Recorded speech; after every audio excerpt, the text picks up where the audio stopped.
En el transporte por carretera intervienen tres elementos básicos: la vía por donde se circula, el vehículo y, lo más importante, el elemento humano.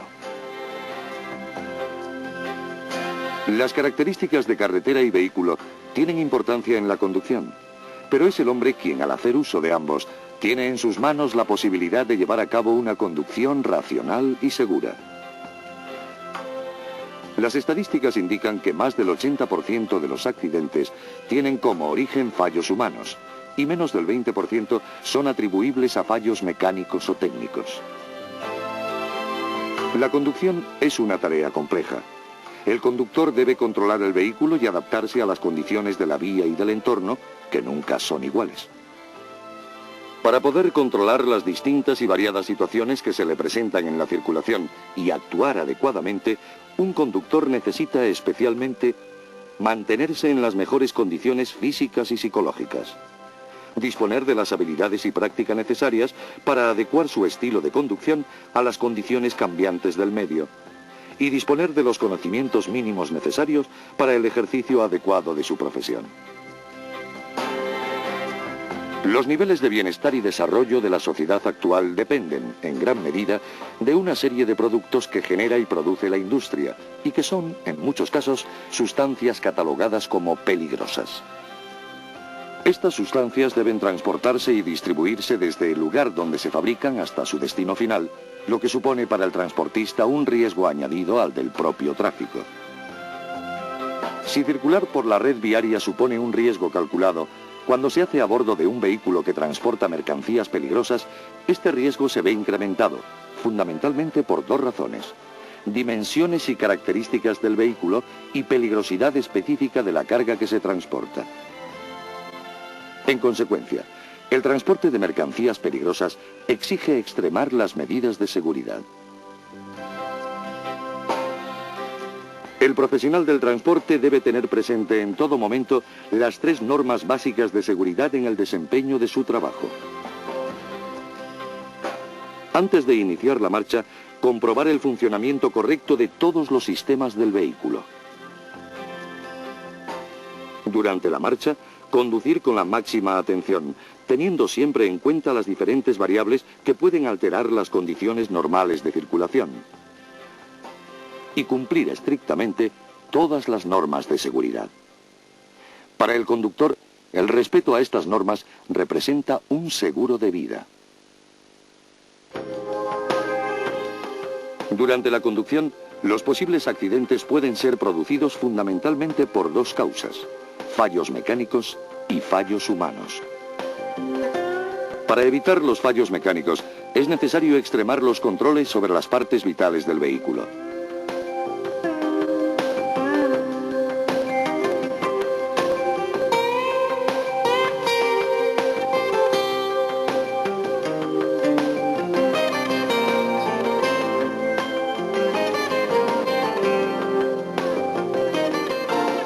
Un buen mantenimiento y una revisión diaria permiten reducir este riesgo.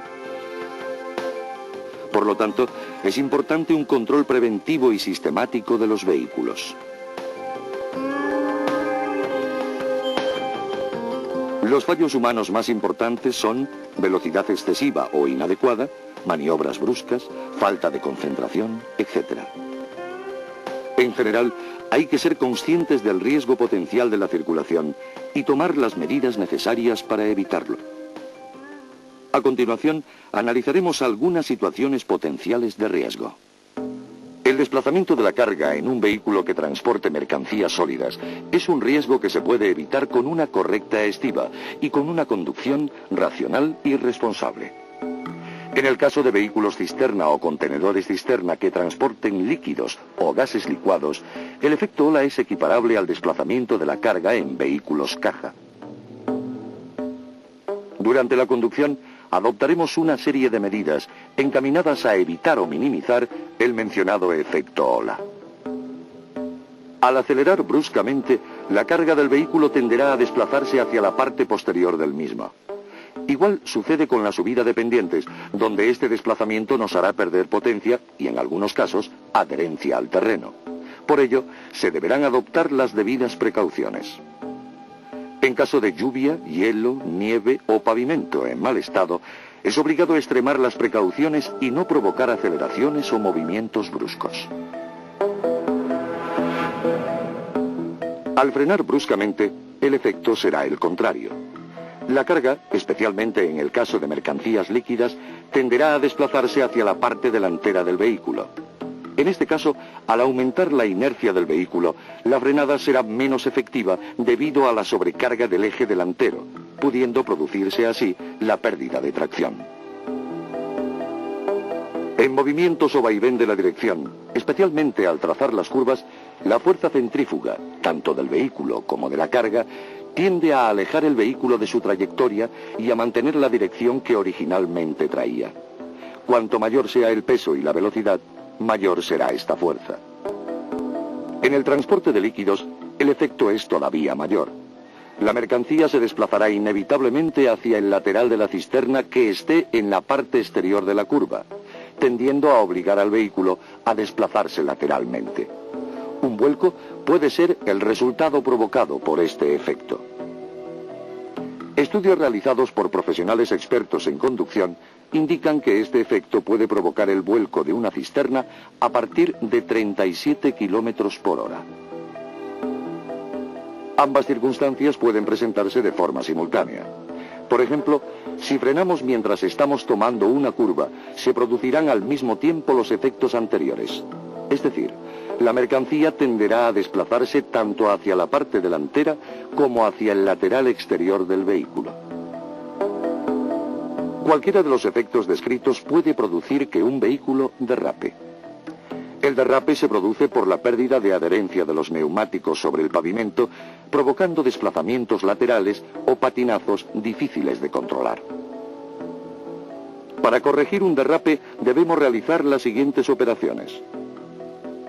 Desacelerar progresiva y suavemente. Contravolantear, es decir, girar el volante en la misma dirección que ha tomado el vehículo. No accionar el freno. No pisar el embrague. Acelerar suavemente una vez corregido el derrape. Las cisternas se fabrican en la actualidad con dispositivos rompeolas. Son separaciones en el interior de las cubas que hacen que el desplazamiento de la mercancía se reparta lo más uniformemente posible dentro de ella. Es necesario saber si la cisterna en la que se transporta la mercancía cuenta con estos dispositivos. Y sobre todo, tener presente que una cisterna a media carga es más susceptible de riesgo de accidente que a plena carga. Uno de los aspectos más importantes en la conducción es el relativo al uso correcto de los sistemas de frenado. Al aproximarnos a una bajada prolongada y antes de iniciar propiamente el descenso, es preciso reducir a una marcha adecuada con antelación suficiente. La relación de cambio utilizado debe permitir que el ralentizador retenga el vehículo dentro de un margen de velocidad adecuado a las características del vehículo, condiciones de la vía, circulación y climatología. En general, una marcha correcta es aquella que nos permite utilizar el freno de pie lo mínimo posible. Si llevamos una velocidad excesiva y nos aproximamos a una curva, deberemos frenar antes de afrontarla, no dentro de ella. En bajadas prolongadas, también es necesario combinar el uso del ralentizador con el freno de servicio. Una utilización excesiva de cualquiera de ellos provocará una pérdida de eficacia con el consiguiente riesgo. Deberemos extremar las medidas de seguridad ante condiciones climatológicas adversas, niebla, lluvia, nieve, hielo, etc. Y de esta manera evitaremos accidentes o posibles salidas de la calzada por pérdida de adherencia de los neumáticos. Por último, en los tramos de calzada que presenten un firme deslizante, debido a la presencia de nieve o hielo, deberemos observar las siguientes precauciones. No usar los ralentizadores, sino el freno de pie y de forma suave. En caso de llevar activado cualquier sistema de retención, no debe colocarse una marcha muy corta, ya que el vehículo podría deslizarse debido a un exceso de retención de las ruedas motrices. Si las condiciones climatológicas son muy adversas, lo mejor es interrumpir la conducción hasta que mejoren. Detenga el vídeo y repase los consejos más importantes para una conducción segura.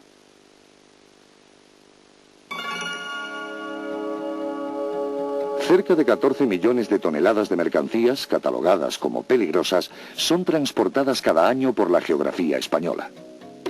Un 75% del total, más de 10 millones de toneladas, utilizan el transporte por carretera. Las estadísticas reflejan que la circulación de vehículos de transporte de mercancías peligrosas es más segura que la del resto de los vehículos, ya que causan casi un 4% menos de accidentes que los vehículos de carga general. Sin embargo, los accidentes en que se ven implicados estos vehículos suelen tener consecuencias más graves en razón del riesgo añadido por la carga que transportan. En consecuencia, es necesario que los conductores de estos vehículos conozcan claramente el peligro que presenta este tipo de transporte y dispongan de una información básica e indispensable que les permita reducir al mínimo la probabilidad de tener un accidente o incidente. En caso de que se produzca, disponer de la capacitación mínima para adoptar las medidas necesarias para garantizar su propia seguridad, la de terceros y la del medio ambiente.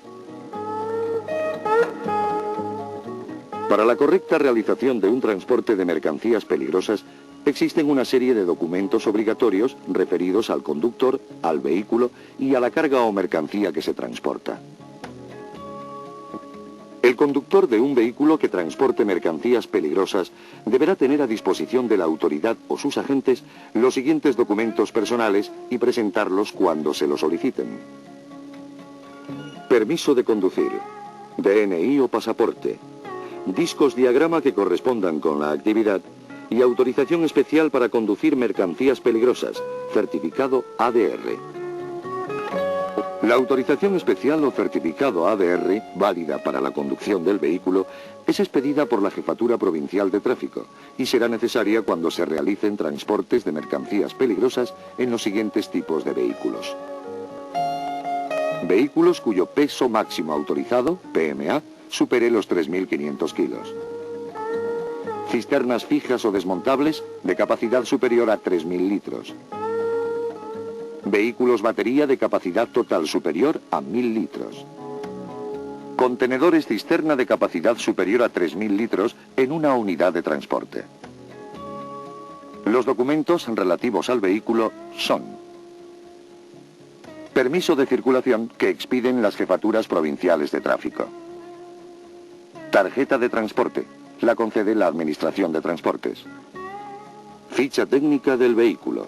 Es expedida por el Ministerio de Industria y Energía y en ella se anotan las inspecciones periódicas que efectúan las estaciones ITV autorizadas. Seguro obligatorio del vehículo. Seguro que las empresas suscriben con cualquier compañía. Certificado de limpieza de la cisterna si fuera necesario. Certificado ADR para el vehículo. Es la autorización que concede Industria para transportar determinadas mercancías peligrosas. Durante el transporte de mercancías peligrosas, el conductor deberá llevar los siguientes documentos relativos a la carga. La carta de porte debe ser expedida por el fabricante o el expedidor. En ella se certificará que la materia transportada es admitida al transporte por carretera y que su estado, acondicionamiento, envase y etiquetaje están de acuerdo con lo establecido en las disposiciones del ADR-TPC. La lista de comprobaciones. En los vehículos cisterna que transporten materias peligrosas en territorio nacional, será necesario que el conductor y el cargador verifiquen y registren en un documento las comprobaciones efectuadas antes, durante y después de la carga.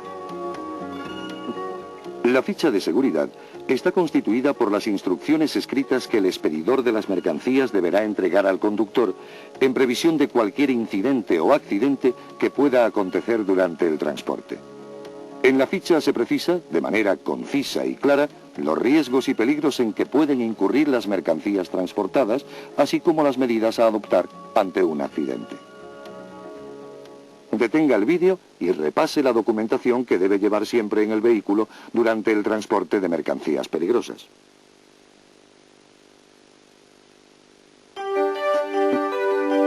Durante la conducción, en operaciones de transporte de materias peligrosas, es preciso respetar diversas disposiciones de carácter general que afectan a la seguridad de la marcha. En unidades de transporte que lleven materias peligrosas, está prohibido el transporte de viajeros con excepción del personal de servicio. En las operaciones de carga y descarga está prohibido fumar. El conductor se preocupará de impedir que otros lo hagan, tanto en la cabina como en las proximidades del vehículo. Tampoco se tomarán bebidas alcohólicas durante el tiempo de conducción, ni en las 6 horas que preceden a la misma. En este sentido, hay que tener presente la obligatoriedad de someterse a las pruebas de alcoholemia que indique la autoridad o sus agentes. El resultado de la prueba será positivo, siempre que la medición realizada sea superior a 0,3 gramos de alcohol por litro de sangre o a 0,15 miligramos por litro de aire expirado. Todos los conductores están obligados a respetar los límites de velocidad establecidos, adaptando la marcha a las características y estado de la vía, del vehículo y de su carga. En general, debe ser posible detener el vehículo dentro de los límites del campo de visión del conductor y ante cualquier obstáculo que pueda presentarse. Por ello, la velocidad debe adecuarse a las condiciones meteorológicas, ambientales, personales y a cuantas circunstancias concurran en cada momento. En el transporte de mercancías peligrosas, los límites de velocidad establecidos son los siguientes. En autopistas y autovías, 80 km/h. En vías rápidas y en vías convencionales con más de 1,5 metros de arcén, 70 km/h. Y por último, en carreteras con menos de 1,5 metros de arcén, 60 km/h. La velocidad máxima a la que se podrá circular en vías urbanas y en poblados está establecida en 40 km/h. Los vehículos que transporten mercancías peligrosas utilizarán obligatoriamente autopistas o autovías si éstas tuvieran itinerarios coincidentes con la ruta prevista. Solo se utilizarán otras vías cuando sea indispensable para llegar a destino. Está estrictamente prohibido atravesar las poblaciones cuando existan vías de circunvalación de las mismas. La entrada en las poblaciones solo está autorizada cuando se deban realizar operaciones autorizadas de carga y descarga, distribución y reparto o por causas justificadas de fuerza mayor. Por último, se prohíbe la circulación por vías públicas a los vehículos que estén obligados a llevar paneles de peligro. Todo ello sin perjuicio de las excepciones o restricciones temporales que puedan imponerse con motivo de festividades de ámbito local. En general, está prohibida la circulación de estos vehículos los siguientes días. Domingos y festivos, desde las 8 hasta las 24 horas. Vísperas, no sábados, desde las 13 hasta las 24 horas. 31 de julio y 1 de agosto, desde las 0 hasta las 24 horas. En el transporte de mercancías peligrosas, además de todas las señales de tráfico de carácter general, se deberá prestar especial atención a las señales específicas. Entre ellas, las más significativas son: entrada prohibida a vehículos que transporten mercancías peligrosas. Entrada prohibida a vehículos con mercancías explosivas o inflamables. Entrada prohibida a vehículos con mercancías contaminantes del agua con más de 3.000 litros.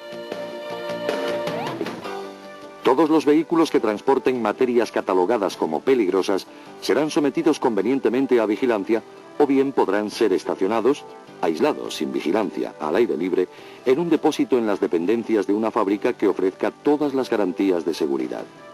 Si alguna de estas posibilidades no fuera viable, se estacionará por orden de preferencia en A.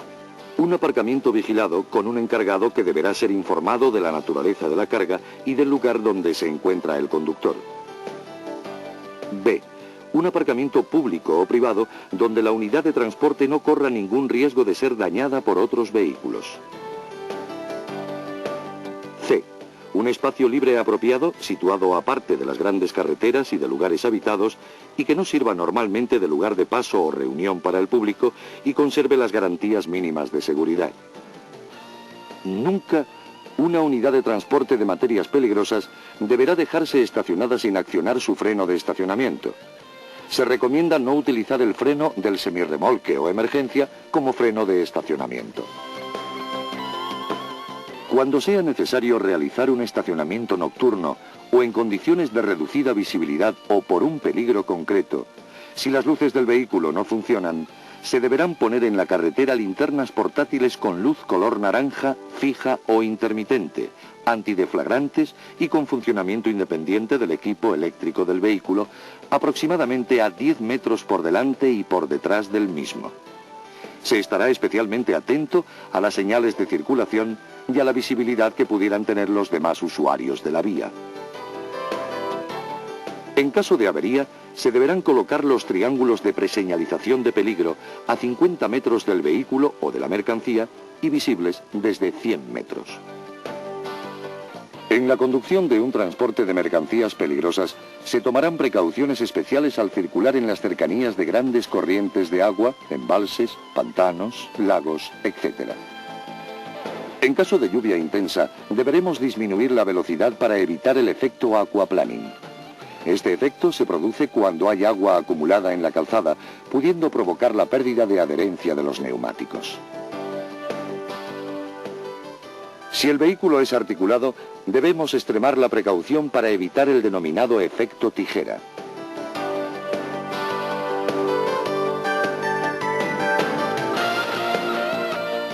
Por último, es importante destacar que la responsabilidad en la determinación de rutas corresponde en general a la empresa expedidora y no al conductor del vehículo que transporta una mercancía peligrosa. Las empresas deberán procurar elegir aquellas rutas que ofrezcan un mínimo de riesgos al tráfico y a terceros. Detenga el vídeo y repase las distintas disposiciones generales que deben tenerse en cuenta durante la conducción en el transporte de mercancías peligrosas.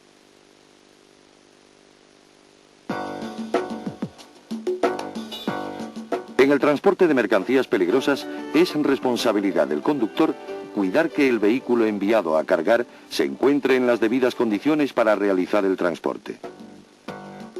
El cargador de la mercancía deberá rechazar los vehículos que carezcan de la documentación exigida o cuando considere la evidencia de que no reúnen las condiciones requeridas para la carga. El conductor se instruirá debidamente sobre las particularidades de la materia que va a transportar. Para ello, leerá detenidamente las instrucciones escritas o la ficha de seguridad que le entreguen, así como la carta de porte y demás documentos. Si es necesario, deberá pedir al expedidor o cargador cuantas aclaraciones precise. Normalmente, todas las operaciones serán ejecutadas por el personal de las instalaciones de carga o descarga. En algunos casos particulares o excepcionales, estas operaciones podrán ser realizadas por otro personal autorizado y debidamente especializado. Un mismo vehículo puede ser empleado para el transporte de diferentes mercancías, pero cuando el cargamento se realiza a granel, es imprescindible que el compartimento de carga se limpie adecuadamente si el producto a cargar lo requiere. Después de la descarga, aunque la mercancía estuviera envasada, es conveniente comprobar si se ha producido algún derrame en el interior del vehículo. En caso afirmativo, se deberá limpiar lo antes posible y, en todo caso, antes de cualquier nuevo cargamento. En el caso de cisternas, se deberá actuar del mismo modo, comprobando que esté limpia antes de cargarla. Si en el anterior viaje la cisterna hubiese transportado la misma mercancía que se va a cargar ahora, conviene comprobar si quedan residuos por no haber sido vaciada totalmente. En caso afirmativo, se drenarán los depósitos en los puntos de drenaje del cargadero. Antes de iniciar la carga del vehículo, el conductor deberá realizar las siguientes operaciones. Comprobar que el vehículo presenta las condiciones técnicas adecuadas para la carga. Preparar todos los documentos obligatorios para realizar el transporte, tanto personales como del vehículo, para presentarlos al cargador. Informarse de las condiciones establecidas en la instalación de carga, circulación interna, lugar de carga, colocación del vehículo, etc. Igualmente, se responsabilizará del buen funcionamiento y utilización de los dispositivos de seguridad del vehículo, desconexión de batería, situación extintores, etc. Durante la carga del vehículo, el conductor deberá realizar las siguientes operaciones. Inmovilizar el vehículo.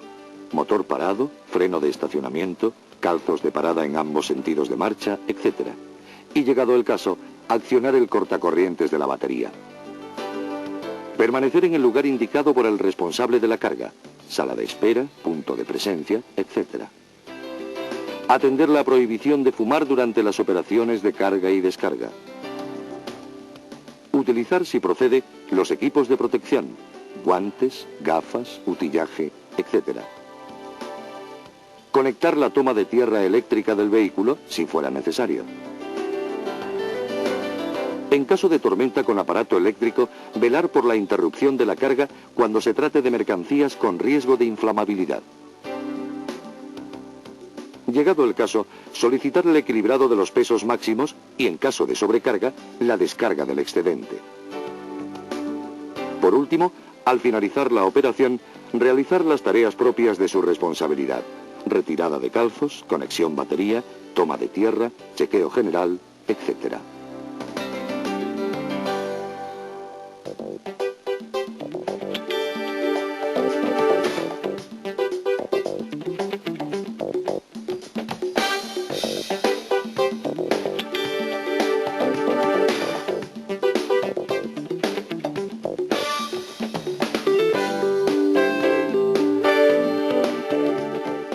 Durante la descarga del vehículo, el conductor deberá realizar las siguientes operaciones.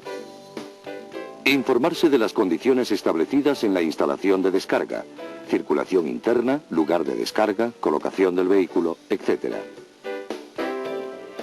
Atender las indicaciones del personal representante de la instalación y del responsable de las operaciones de la descarga.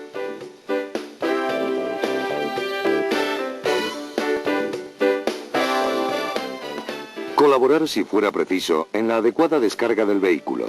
Uso de equipos, contadores, válvulas, tapas, así como control de derrames, fugas, limpieza, chequeo, etc. Al terminar la carga y descarga, el conductor debe comprobar que todos los órganos de llenado, vaciado y seguridad del vehículo están en las debidas condiciones para iniciar la marcha.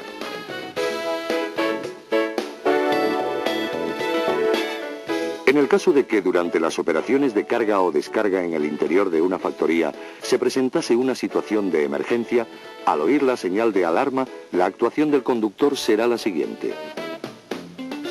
Detener inmediatamente el vehículo en el lugar que desea indicado, desconectando el motor y la iluminación del mismo, dejando localizada la llave de contacto. Dirigirse al punto de concentración general y esperar las instrucciones del jefe de equipo para colaborar en la ordenación del tráfico y en la evacuación de los vehículos. Atender las indicaciones del personal representante de la instalación y de los responsables de seguridad de la misma.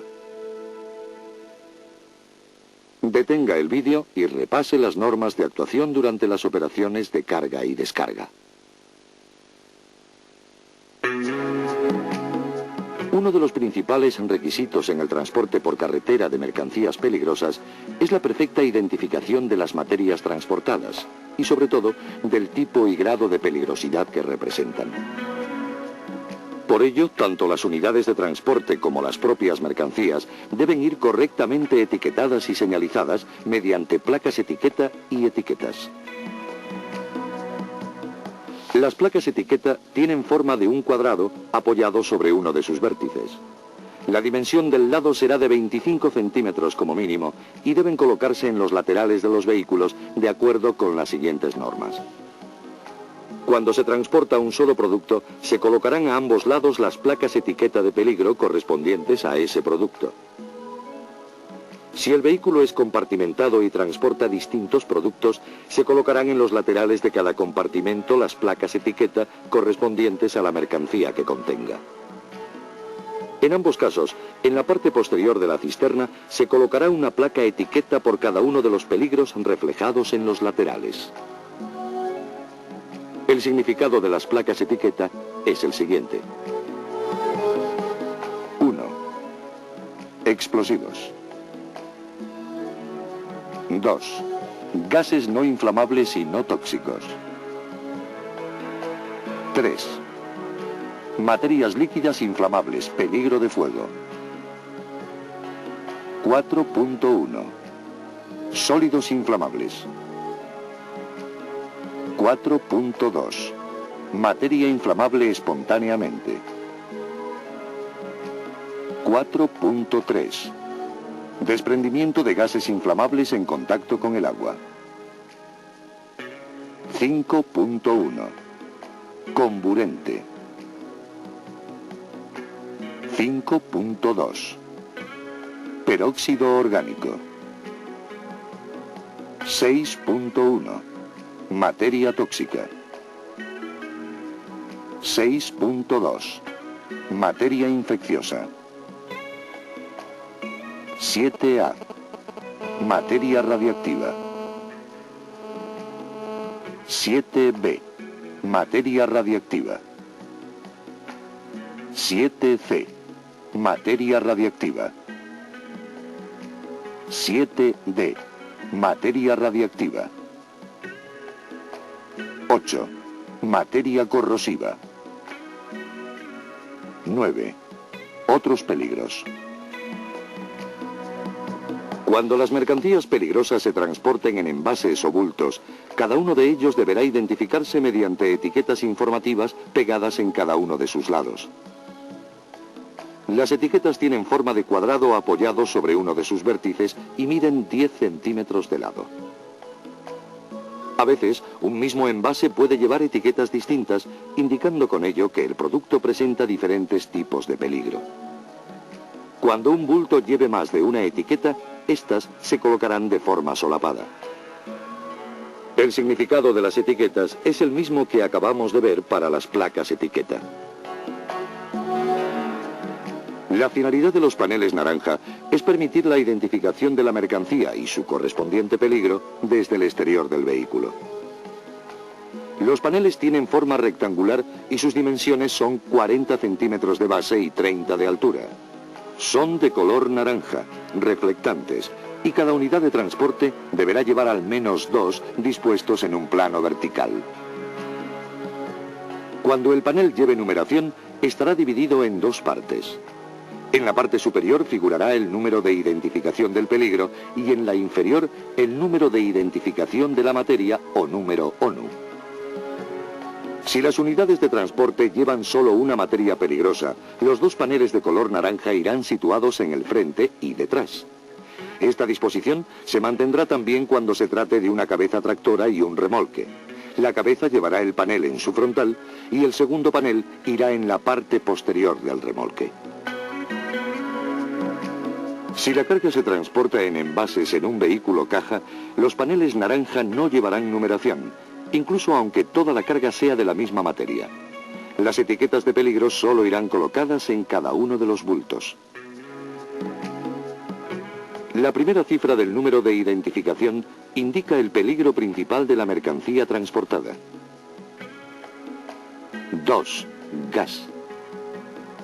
3. Líquido inflamable. 4. Sólido inflamable. 5. Materia comburente o peróxido orgánico. 6. Materia tóxica o infecciosa.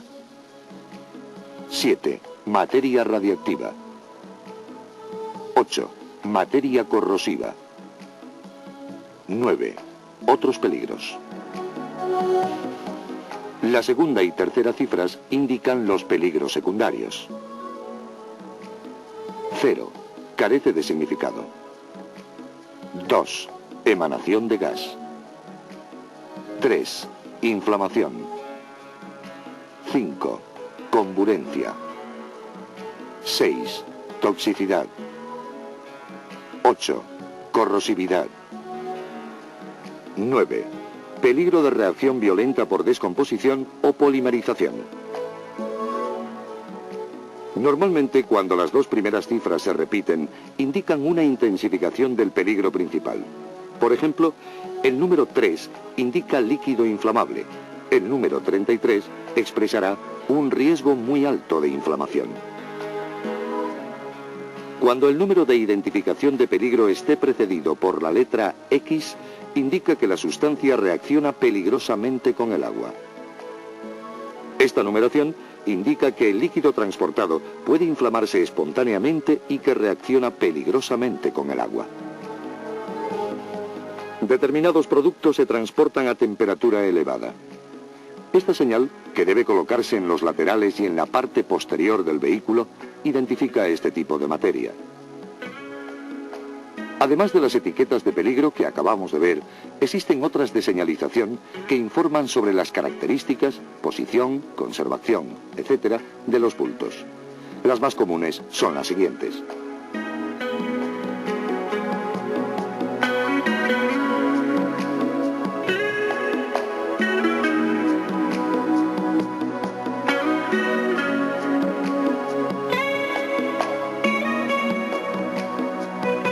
Detenga el vídeo y repase los aspectos más importantes del etiquetado y señalización de los peligros.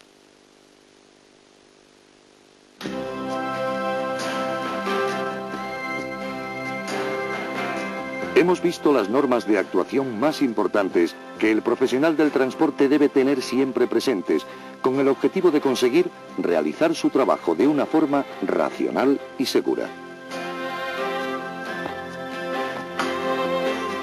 Tenemos que recordar la importancia que representa para nuestros profesionales, nuestras empresas, nuestro sector del transporte y, en definitiva, para la sociedad en general, el hecho de realizar una correcta utilización del tacógrafo y un perfecto cumplimiento de las normas sobre conducción y descanso como práctica habitual. El profesional del transporte debe ser consciente de la vital importancia del trabajo que realiza y, paralelamente, de las responsabilidades que al llevarlo a cabo asume para sí y para los demás. De esta manera, el comportamiento durante el trabajo debe ir más allá del estricto cumplimiento de las normas de seguridad para convertirse en una forma de vida.